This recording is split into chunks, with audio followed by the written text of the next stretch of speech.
Salah satu yang paling mudah untuk kita manfaatkan adalah kita mengecek keberadaan perusahaannya, legalitasnya itu mereka mendapatkan izin dari OJK atau tidak.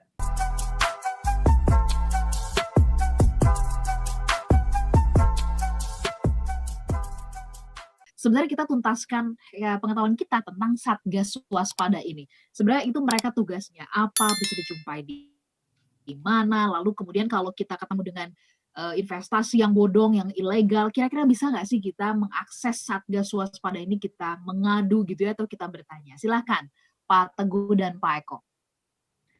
Ya, Eko silakan. boleh. Jadi Satgas Investasi ini itu dibentuk tahun 2007 dan ini Oke. dulu kan masih Bapepam LK ya, Mbak Ola ya. Jadi Iya. namanya kalau dalam bahasa hukumnya namanya panjang ini, Satuan Tugas Penanganan Dugaan Tindakan Melawan Hukum di bidang pengelolaan investasi. Ya, disingkatnya supaya gampang Satgas Waspada Investasi. Nah, ini tuh ada 13 badan atau 13 pihak Mbak Ola ya dari pemerintahan. Saya bisa sebutkan nih, satu itu adalah dari sisi regulator. Jadi ada OJK, ada BI, ada Bapepti. Oke. Ya, kemudian ada Kementerian Oke. Perdagangan, Kementerian Koperasi UKM, kemudian ada BKPM, ya. Kemudian ada penegak hukum, Polri dan Kejaksaan Agung. Dan yang terakhir ada pendukung.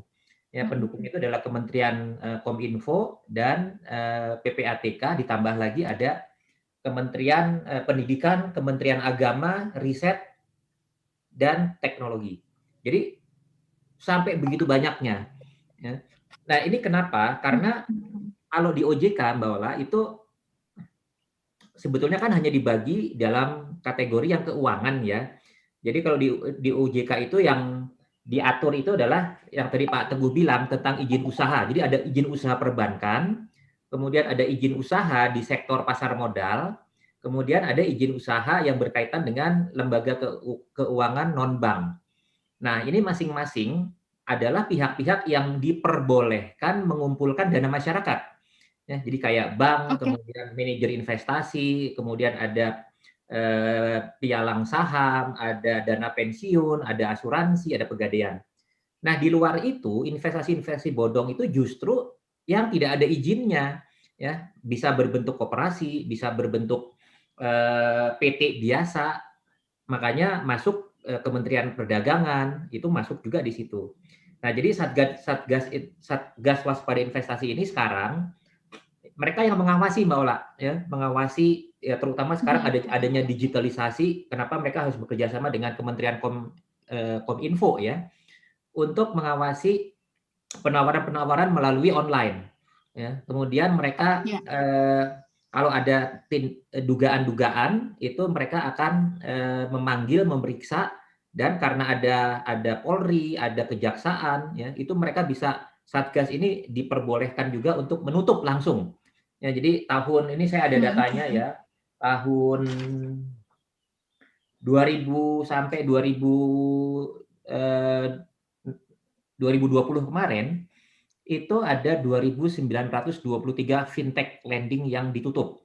Nah, kemudian ada 114 perdagangan berjangka komoditas. Ada 2 koperasi yang ditutup. Ya. Nah, bagaimana kita memanfaatkan? Jadi kalau kita ditawari ada penawaran-penawaran investasi, kita bisa mengecek Mbak Ola ke OJK itu ada 157 call center-nya. Ya, sekarang sudah ada WhatsApp-nya. OJK 157. Ada WhatsApp-nya. WhatsApp-nya itu 081 157 157 157. Ya, kita bisa menanyakan ya atau mengecek di website Waspada Investasi OJK apakah PT yang kita ditawari itu terdaftar di OJK atau tidak. Ya, kalau tidak terdaftar di OJK, sudah jangan dilupakan. Jadi salah satu yang paling mudah untuk kita manfaatkan adalah kita mengecek keberadaan perusahaannya, legalitasnya itu mereka mendapatkan izin dari OJK atau tidak. Kira-kira begitu Mbak Ora. Jadi kita Ya? Okay. punya akses juga ya Yeah. untuk melaporkan kalau ada tawaran-tawaran, kita juga bisa melaporkan melalui tadi call center 157 atau ke WA di 081 157 157 157. Kira-kira gambaran sedikit tentang waspada investasi. Mungkin kita akan Satgas undang nanti waspada suatu ya. saat ya Oke. dari mereka. Ya, ya. Pak Teguh, bagaimana dengan investasi di peer-to-peer lending? Nah, ini kan juga seringkali ya kita jumpai peer-to-peer lending yang tahu-tahu kabarnya gitu ya di pemberitaan ditutup. Kan sepanjang Januari ini banyak banget tuh ya yang ditutup sama OJK kan. Nah, Pak Teguh, apa pendapatnya atau catatannya yang berkaitan dengan maraknya juga tawaran investasi di peer-to-peer lending ini? Karena kan kemajuannya itu benar-benar sangat pesat sekali.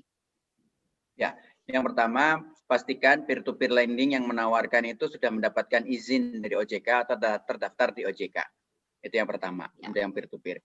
Yang kedua, kita harus sadari investasi di peer-to-peer lending itu berarti investasi di end user-nya, di orang yang minjemnya. Artinya yang risikonya bukan di peer-to-peer-nya, tapi risikonya itu ada di end user-nya, di pengguna dana kita. Kalau mereka nggak bisa bayar, maka uang kita bisa hilang.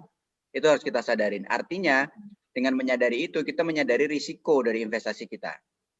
Karena ini investasi yang ditempatkan di end user, di pengguna dana ini langsung, maka ini bisa dikategorikan termasuk risiko yang bisa tinggi sekali, karena benar-benar bergantung dengan operasional usaha atau operasional orang yang meminjam dari kita. Karena ini kan peer-to-peer itu cuma fasilitator aja, sebenarnya kita ngutangin uang kita atau kata berinvestasi uang kita itu langsung ke end user-nya. Sehingga kalau mereka nggak bayar, ya uang kita nggak balik. Dengan menyadari itu, maka kita harus sadar bahwa alokasi itu penting. Jangan semuanya dibruk-brukin ke situ semua.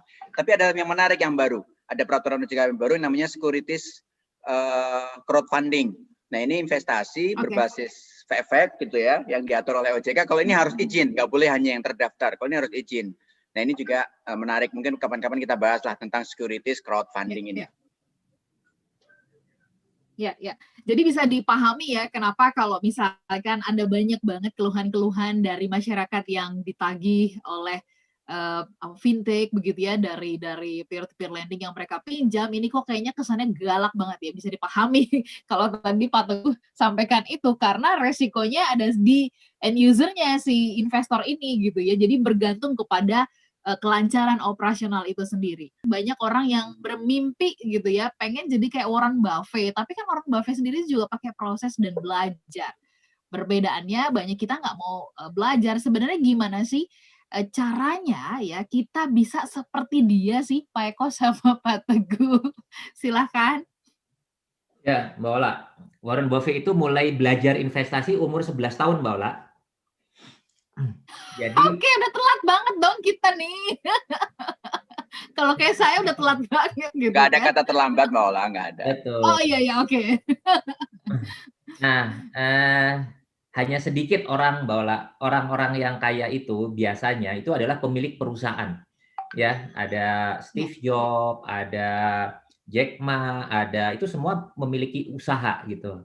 Kalau Warren Buffett ini dasarnya adalah berinvestasi. Dia itu berinvestasi di perusahaan-perusahaan yang dia harus menganalisa ya, dan dia bertahun-tahun investasinya itu bukan model yang tadi Pak Teguh bilang trading saham ya. Boleh trading saham. Jadi cara berinvestasi yang dilakukan oleh Warren Buffett ini agak berbeda ya, dan ini hanya segelintir orang yang bisa gitu ya, yang berinvestasi di perusahaan-perusahaan publik, tetapi sifatnya jangka panjang ya, kemudian dia betul-betul istilahnya mengakumulasi apa yang sudah dia dapat itu direinvestasikan lagi ya. Ini yang kemudian ada konsep yang namanya compounding growth, di mana yang kita lakukan adalah selalu melakukan reinvestasi, sehingga yang dia manfaatkan ya, yang dia konsumsikan itu sangat sedikit. Ya, kalau kita kan untung sedikit, ya, untung 100, kemudian belanjanya 200, yang 100 utang gitu. Jadi gimana mau kaya gitu ya. Ada beberapa, saya punya beberapa buku yang tipis-tipis ya tentang tips-tips yang dilakukan oleh Warren Buffett, itu bisa dibeli di toko buku atau di tips-tips itu kan di online juga. Kita ketik aja ya tips-tips Warren Buffett bagaimana menjadi value investors gitu ya. Berinvestasi. Dan yang penting untuk kita lakukan itu sebetulnya adalah investasi jangka panjang. Ya, itu yang membuat Warren Buffett itu mendapatkan katakanlah keuntungan maksimum karena dia mau berinvestasi jangka panjang. Kesabarannya luar biasa, keinginan untuk belajarnya juga luar biasa. Nah, kalau kita mau seperti Warren Sangat Buffett, tinggi ya. ya, mau belajar, mau berinvestasi jangka panjang, Dan mau sabar. bersabar, ya. Nah, Yes. itu dulu tuh karakter-karakternya, ya, bukan Yang teknik-teknik harus dibangun ya. ya, yang harus Oke. kita pelajari. Gitu, Mbak Ola. Baik.